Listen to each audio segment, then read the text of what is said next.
I didn't actually realise. I can't remember which episode it was. It was either... Yeah, I think it was the 28 Years Later, the Bone Temple review. That one actually accidentally went out on the anniversary of the very first episode that we ever did. Huh. That wasn't planned, obviously. I mean, when is anything planned on this podcast? Let's be This, for real. actually. Well, to a certain extent. Well, to the schedule to some degree. Yeah. To some degree. It was a Scream adjacent thing that was going to happen. Either it was going to be 7 if the trailers look good, or original recipe Scream if the trailers do not look good. So we're talking about the original Scream. And we already talked about Scream 7 last year, long before even the trailers came out, and I think we were pretty much on the... Pretty sure we were on the ball with that one. The nervous side of it. Yeah. Yes, exactly. So instead we'll talk about original Scream from 1996. So naturally, for the few people that don't know what this film is, Dan, over to you once again with your patented attempt at a film's synopsis thingamajiggy bob, which is the official term now. Right, well, you see, this one is going to be exceptionally brief because I don't know how to word this in a way that isn't going to reveal, like, any proper key details. Okay. Interesting. Because this was surprisingly difficult. Okay. Very interesting. Well, you know, as brief as it is, you've got teenager Sidney Prescott becomes the target of a mass killer donned Ghostface in the fictional town of Woodsboro, and basically a load of killings go on, and the dots sort of connect into it being linked with the death of her mother, a rather brutal death as is revealed in the film, and all comes into play, and honestly, the reveal is just spectacular. If you have not seen that, you're in for one hell of a treat. I guarantee for anybody who hasn't seen a single Scream film, you'll be addicted to them. So, as I've said before, I came to this franchise extremely late. It wasn't until the week leading up to Scream 5, as I believe it was your suggestion to do that. So I'd binged them all over a period of a few days, and ironically, it leading up for this podcast, that's exactly what I did again.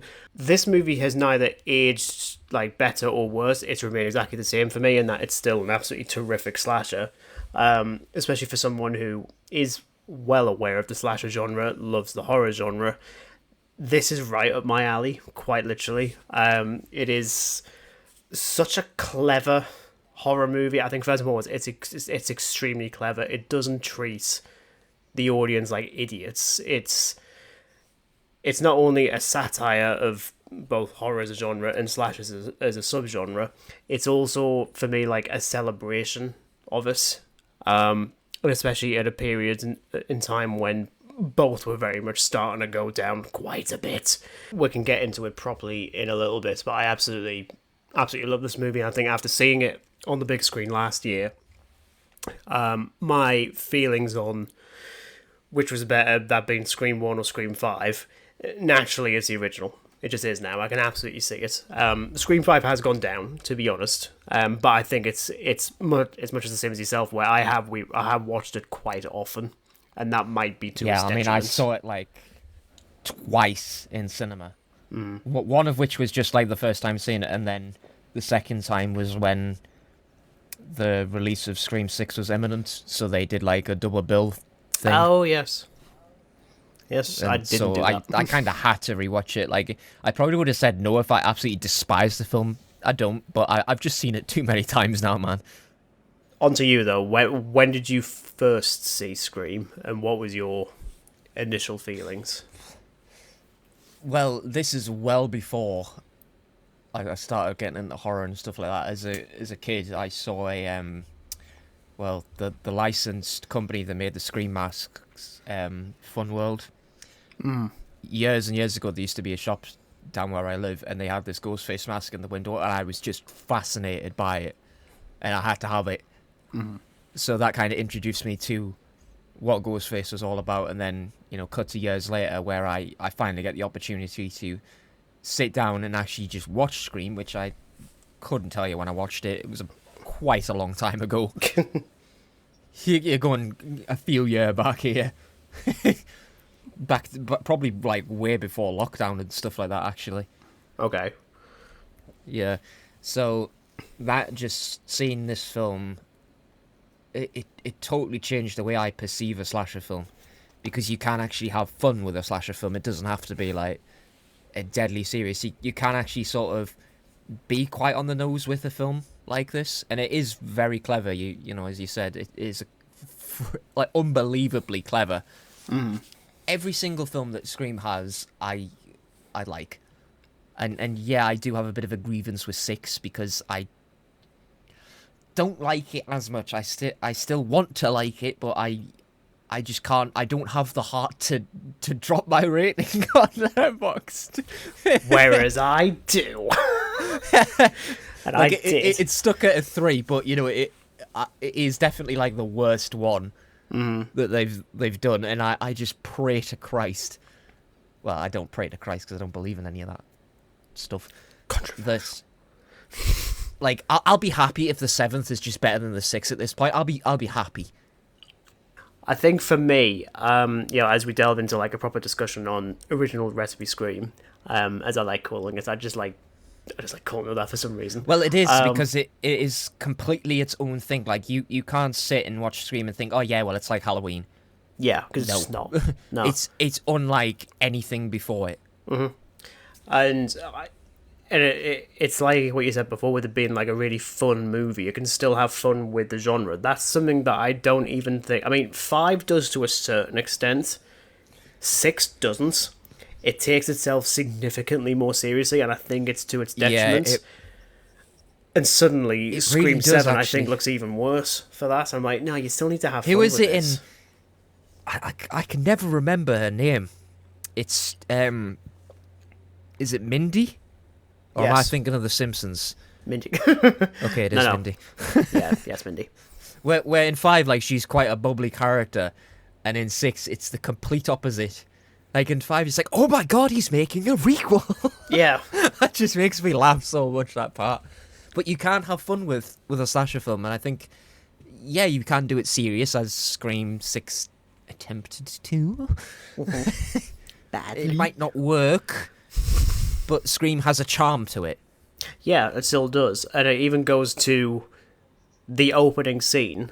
When I rewatched this, like, a couple of nights ago, I mean, we're recording this for it to go out, I think, whenever Scream 7 actually comes out. I think it's either the 26th or the 27th. I'm pretty sure the UK gets like a day early.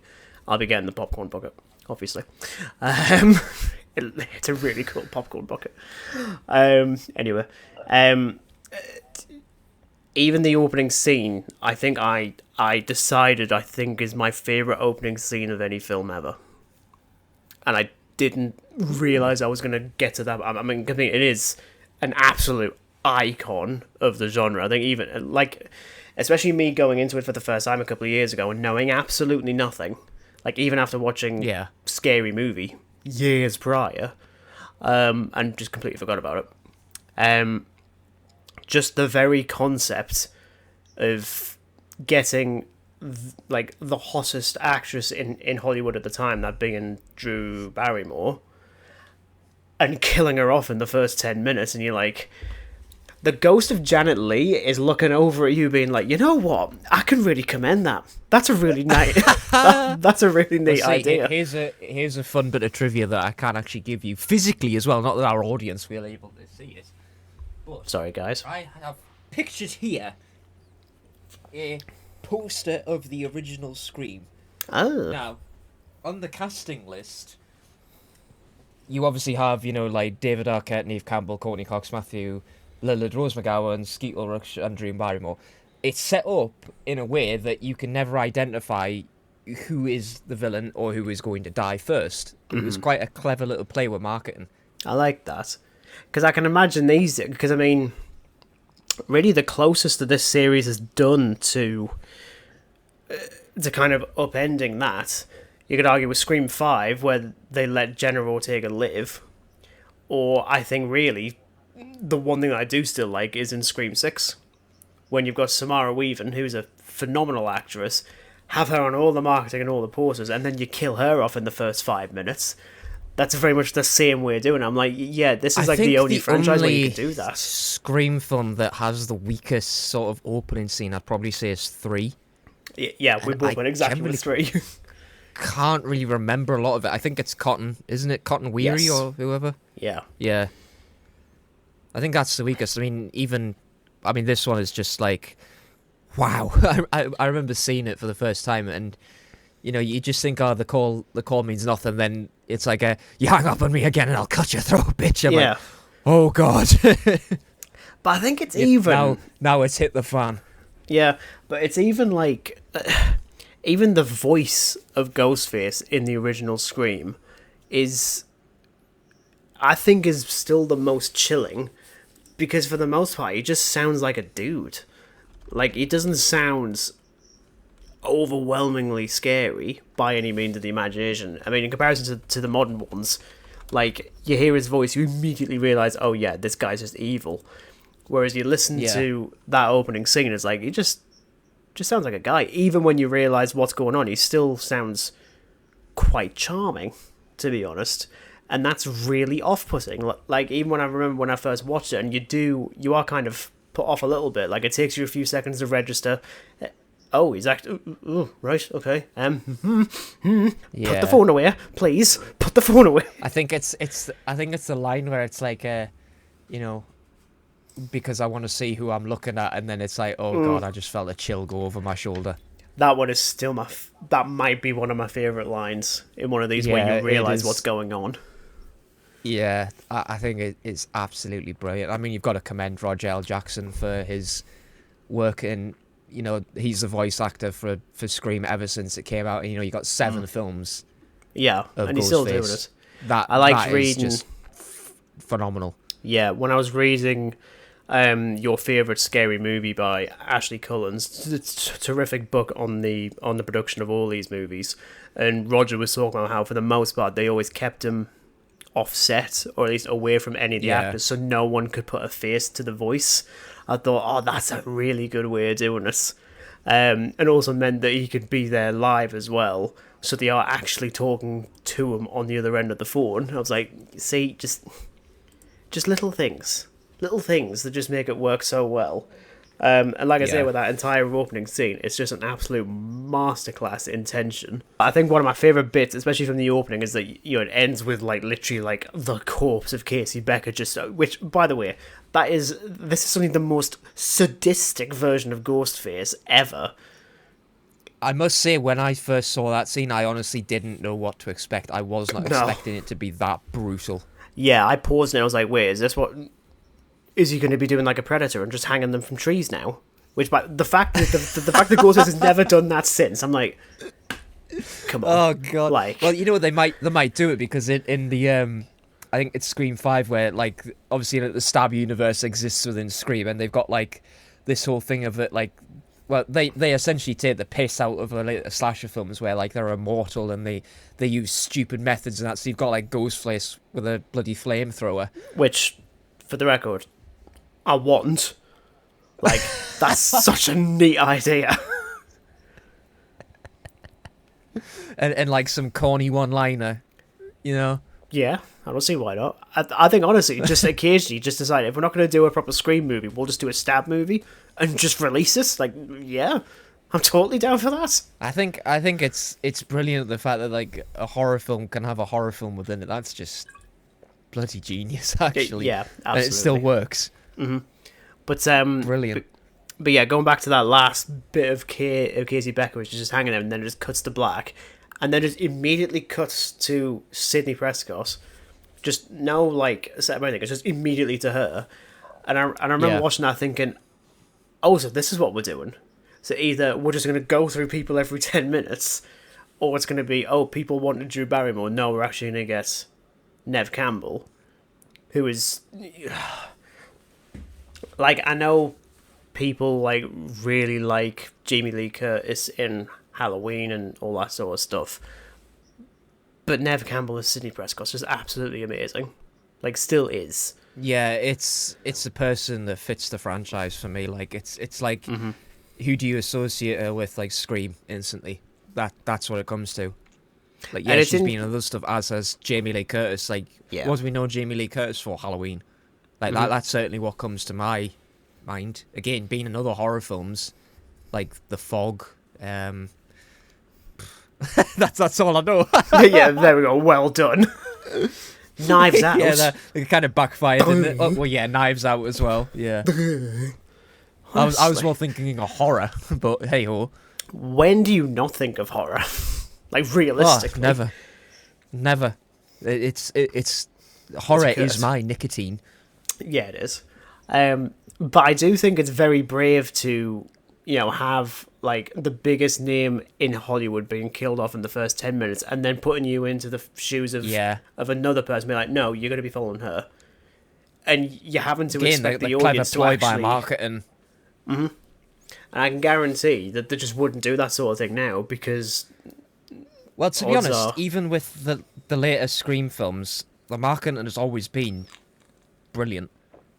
I'm sure for bloody like the last Scream film, they had like the portrait of the character and then like the Ghostface mask on the side, so you had to guess who was actually going to be Ghostface. Mm-hmm. Like it was quite a generic poster, but it was just literally like a portrait of a character, and then like sort of, oh, could it be you?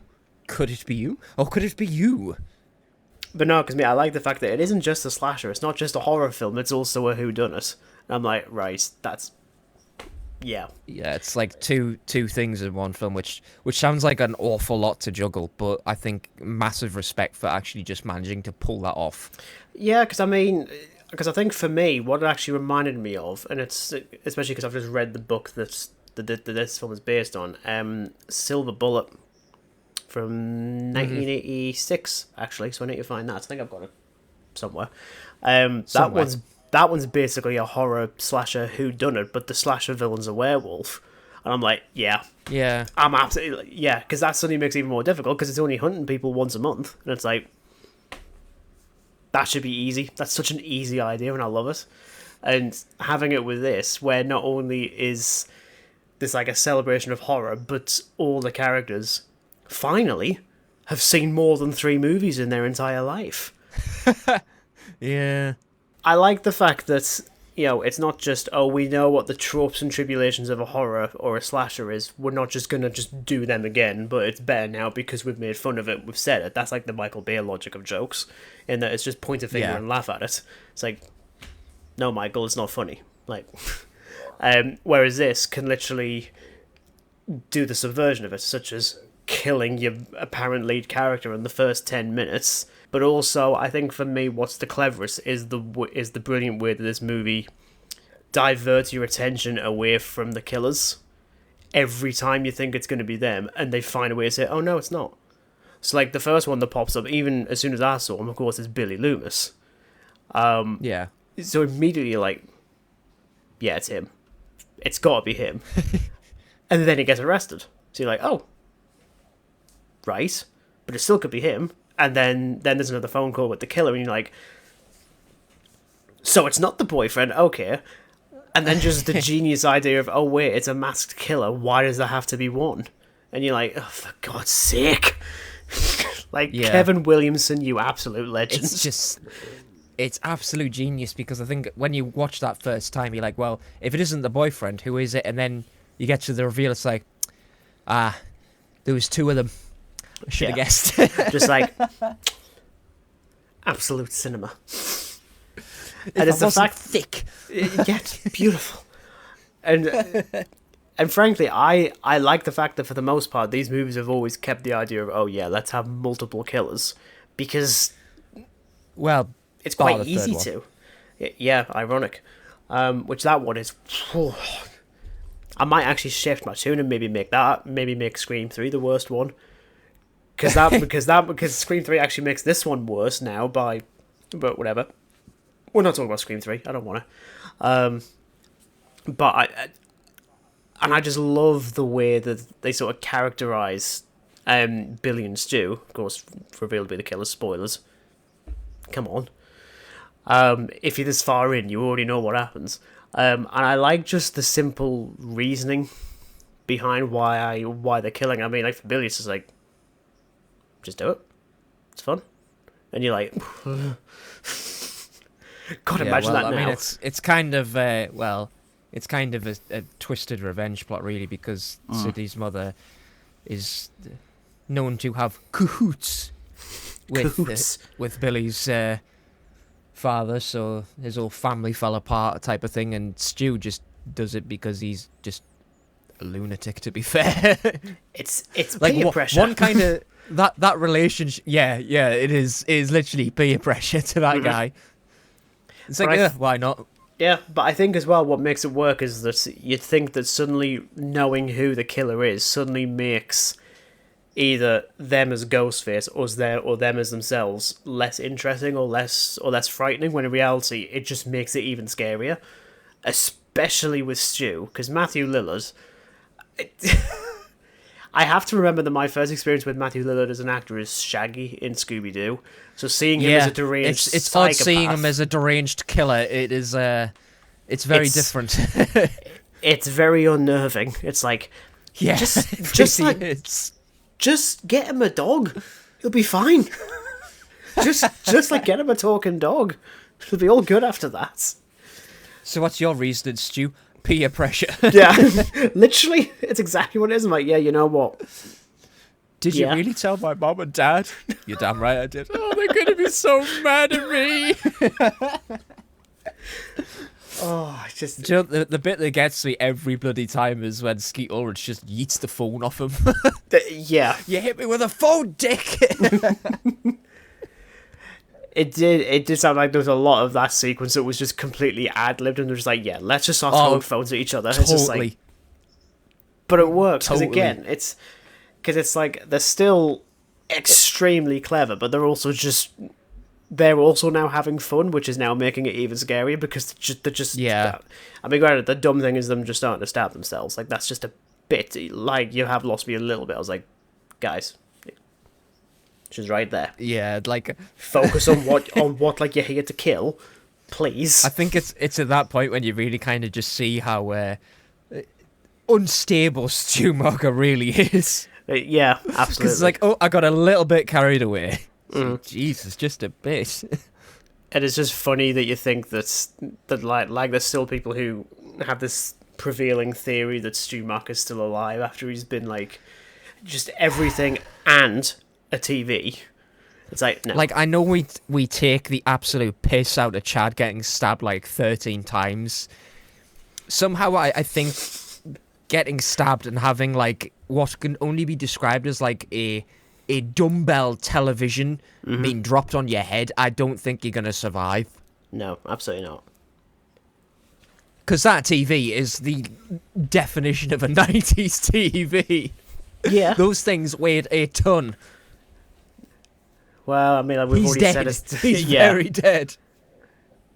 And the best thing is, like, of like any character to bring back, they do a better job with bringing back Billy in 5 and 6. That one makes more sense, and that really says a lot. That was a clever idea on the behalf of those two films. It really was.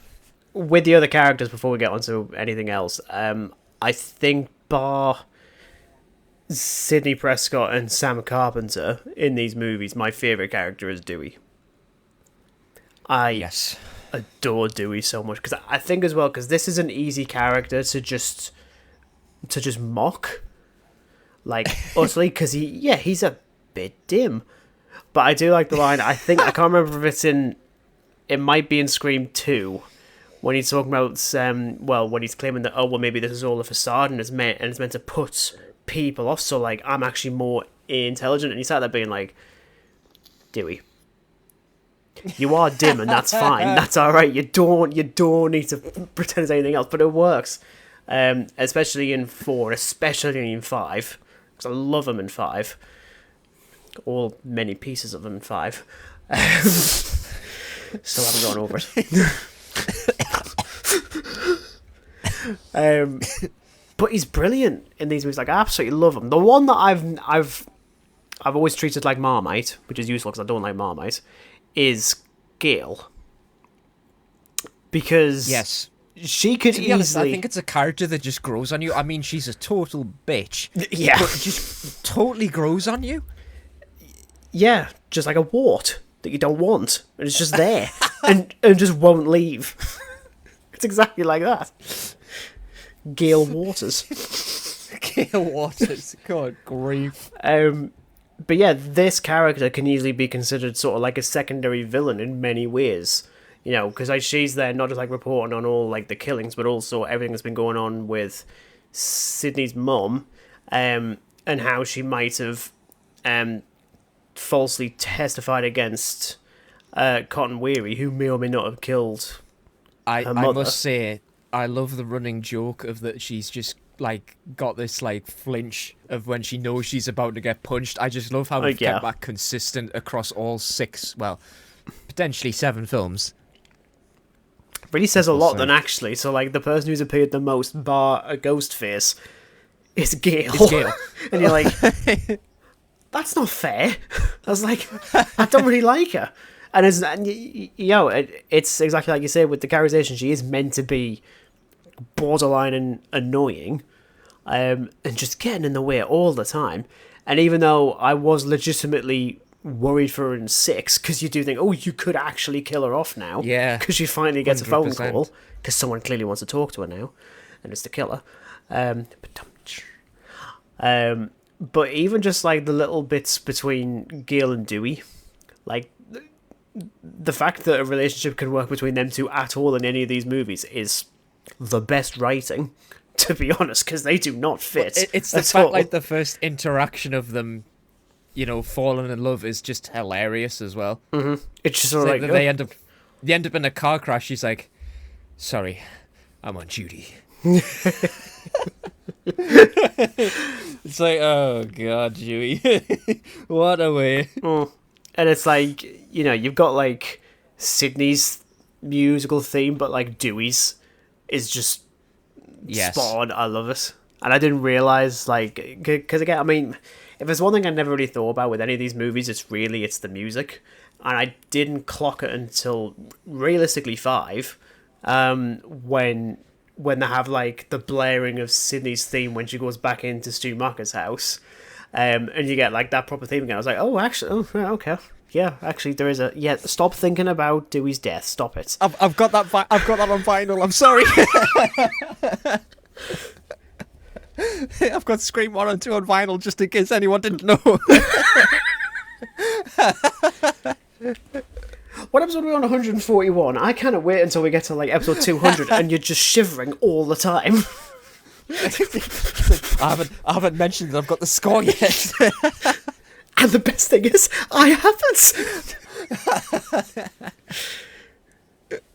It's a good job this isn't like a video instead. It's just you progressively becoming more primal. It's hilarious. I've got it on vinyl. I've got it. I'm listening to it right now. Hell, maybe that would be like the most badass version of Ghostface. He doesn't use a knife. He just uses like a broken, sharp end of the record from one of the Scream films. Damn. They could literally just have it in like a record store, and someone's got like the soundtrack to one of the Stab movies, and he just flings that. Yes, right, okay. Make it happen. Okay, you know, right, okay. If that happens in Scream 7, it's immediately quite good. I mean, they've got time. They've got 4 days. They could probably film it quickly. Surely they can find another person to a quick shoot. Yeah. Yeah. They'll just borrow the Beamish one. Just borrow the Beamish one. I'm still thinking of a 50s version of Scream. Careful, I'm thinking about it. Anyway, did you also know that in the opening scene, I forgot to mention this when you're in the opening scene, but then again, the brain fog is just brain fogging today. You're just thinking about the fact that you've got both films on vinyl. God damn it. So, in the opening scene, you might have noticed when Casey Becker is getting chased outside with Ghostface, you'll notice there's 2 versions of the mask. They look very different to each other. Yes, I remember reading about this, actually. So, because this was a first-time thing, they were having some problems getting the licensed mask from Funworld, who obviously designed the Ghostface mask. So, they sought out this special effects group called KNB Effects, who made a few copies of them of the weird mask, because it is very strange. Like it just looks very odd. The eyes are very weird, and the face is all. It's an odd one, but yeah. So that's probably my only real complaint is just a bit of continuity with it, because it's like, well, you look in the mirror and it's the Fun World mask. You look outside, it's the other one. I'll be honest, because even though I already knew, like, I knew bits and bobs of that, then I'd watched, there was a behind-the-scenes documentary, there's about 90 minutes long on the first 3 movies I watched. There was, did a lot. As did, like I said, the book before. And even watching the opening scene, I was like, I still didn't notice, to be honest. But then, even though I do love this movie, I haven't watched, like, I've only had a few years worth of watching it, so I'm mostly just, like, pulled in with everything else. I just kind of just ignore it, or just forget that that's actually, because... Oh, I mean, it doesn't bother me in the slightest. No, absolutely it's not. just very strange when you see, like, 2 versions of it, because it's only ever used in the opening scene, and the bit in the school. Yes. Where you've got the headmaster who tries it on. That's the only ever time you see it, and then they just use the Fun World mask throughout the rest of the film. Okay. So there you go. There's a factoid from Dan. Yeah.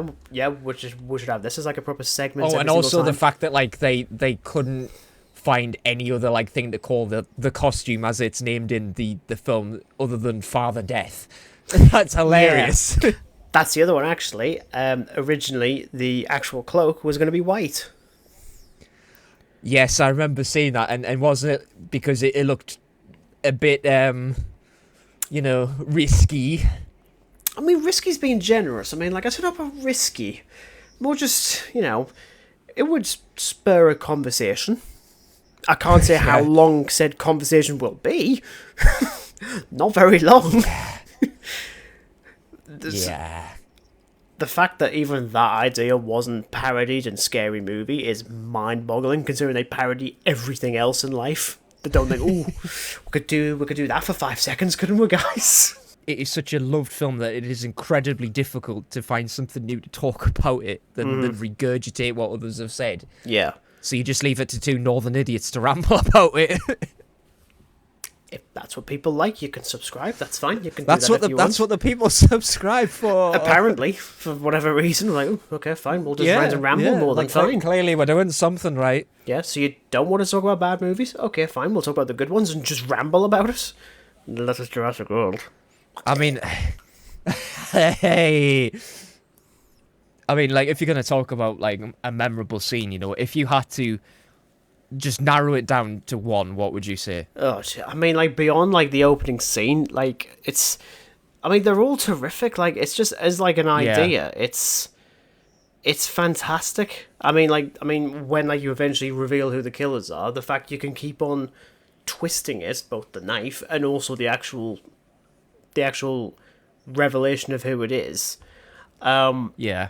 And I think, like, honestly, it's tough to pick a favourite. Like, there was a few lines that I forgot how much I loved, namely with Tatum, with literally calling him Mr. Ghostface. I'm like, oh, I love that. And Mr. to be Ghostface honest, and Casper.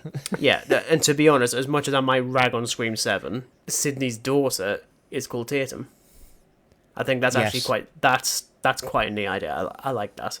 And I think she also wears Sydney's leather jacket from Scream 2 at one point, and Sydney's just being like, no, yeah, I think I take it off. Clocked on that as well. Yeah. Which frankly, if she doesn't want her to wear it, why the hell does she still have it? It's like, you've got rid of everything else in your life. Why the hell have you still got the jacket? It's just a reminder of the trauma she went through, I guess. It's like, I love thinking about it. It's beautiful, honestly. Like, God. But yeah, it's really difficult picking like a favorite. I think if I had to like narrow it down to just one, I'm either gonna say the opening scene or the ending where you find out that Billy and Stu are the killers, because there's that absolutely fantastic line where everyone's like in a real panic because they don't know what the hell's going on, and I think it's Randy says something, and it's like, and then you get the close up of Billy turn around and he says, "We all go a little mad sometimes." I was like, oh god, this is it. Red flag, everybody. Yeah, very, very red flag. But I think actually, I mean that one's amazing. I think Stu's being quite subdued, which is a nice twist because Stu is anything but. But the fact that he just comes in and he like initially he's just like acting with it, and then just brings out like the voice changer as well, and you're like, what a nice idea. But it does make me think, Yeah. like, especially seeing all the reveals now. Oh, shucks. I'm just going to continue ragging on 6. I am trying to figure out which is my favourite killer reveal. And to be honest, it's one of those, like, I'm inclined to say 4, weirdly. But I think the difference is with that is that I like the concept of who the killers are in Scream 4, but then you think about it for more than 5 seconds and you don't see them chasing people with a knife. You just don't. Yeah. So I'm inclined to say 5. I think Amber's reveal is spot on. Amber's reveal was giving me like proper OG Scream vibes because of the way it was done. I was like, okay, you've got the malice that Loomis had. Mm-hmm. And I think having Richie as well, because you're like, I mean, you could do the boyfriend again, but I think you would actually be, oh no, you have actually, wow, okay. And even he's like, it's like, you should have listened to Dewey. Yeah. Like, it's literally one of the first things that, like, Dewey says is like, it's the boyfriend. It's always the love interest. Yeah. And he was right. Mm-hmm. And he's dead. It's fine, he's in Scream 7 via AI or something, probably. Oh, God. Come on. Please, no. Let's wrap it up before we say start getting angry at Scream 7. I'd probably be inclined to say Scream 4, actually. Because again, as a reveal. Because I mean, that one, I mean, I could have easily done a retrospective on that in retrospect. Because I borderline love that movie now. The only thing that holds it back is the fact that I don't see, if you haven't seen Scream 4, we'll not go into spoilers for that one, but who they eventually reveal to be Ghostface, I don't buy it. Like suddenly it's lost. Like, I love the reasoning. I think it's absolutely spot on, but it's also just like, yeah, but... Well, for one of them, I totally see. The other, I'm just like, nah. Yeah, she's just like, no. But it's kind of the same in Scream 2. I felt the same way in Scream 2. It's like, one I totally get. The other, no. I don't understand it. I really don't. But that's fine. We don't need to talk about those. Yeah, let's wrap up on original recipe Scream, because there's only so much I can ramble about this. Clearly, I need a second drink. Yeah, just absolutely one of the all-time greats, and it's again, you know, it's slowly becoming my favorite slasher film. It's easily my favorite slasher. Just immediately, like, it's shot and that right and that up. took some balls to say, because you know that I've got a heart on Halloween. Yeah, you really do. So I expect on Letterboxd, I expect to see your favourites. Halloween's just like, nah, just gone. Well, yeah, because you can only have 4, so I'm gonna be sat having a meltdown. I'll make life easy for you. This can be the extended edition. Where are you on this? Let's see. I will have a look at my easy review for Two Towers. There's Dan there. Jurassic Park, Halloween, The Thing, Godzilla -1. Okay. I'm surprised the -1's up there. I'm baffled by that. Okay, I will just say quickly, this is staying. I'm going to keep this. The fact that you've spent this entire recording just like talking smack about my opinions on movies, and you've given Transformers: Revenge of the Fallen a 3 out of 5. It was the Scream it was just comedic value. Dan, it's a 1. It's a 1. It's awful. Like, are you okay? I mean, like, I know you're not, but like, no, I'm not.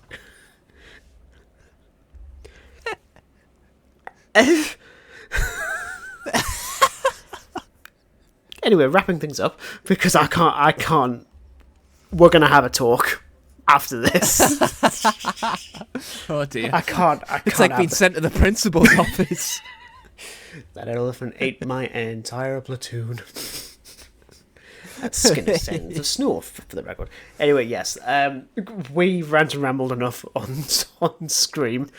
Best stop now before I start getting angry at Revenge of the Fallen. Weirdly. of like any film to get mad at in this discussion. So thank you very much if you made it to the end of this. I'm surprised that we did, to be honest. Well done. Very well Congratulations. done. So we'll be back very, very soon. Well, we'll be back in March. We'll be having a retrospective on the classic Universal monster movie Dracula.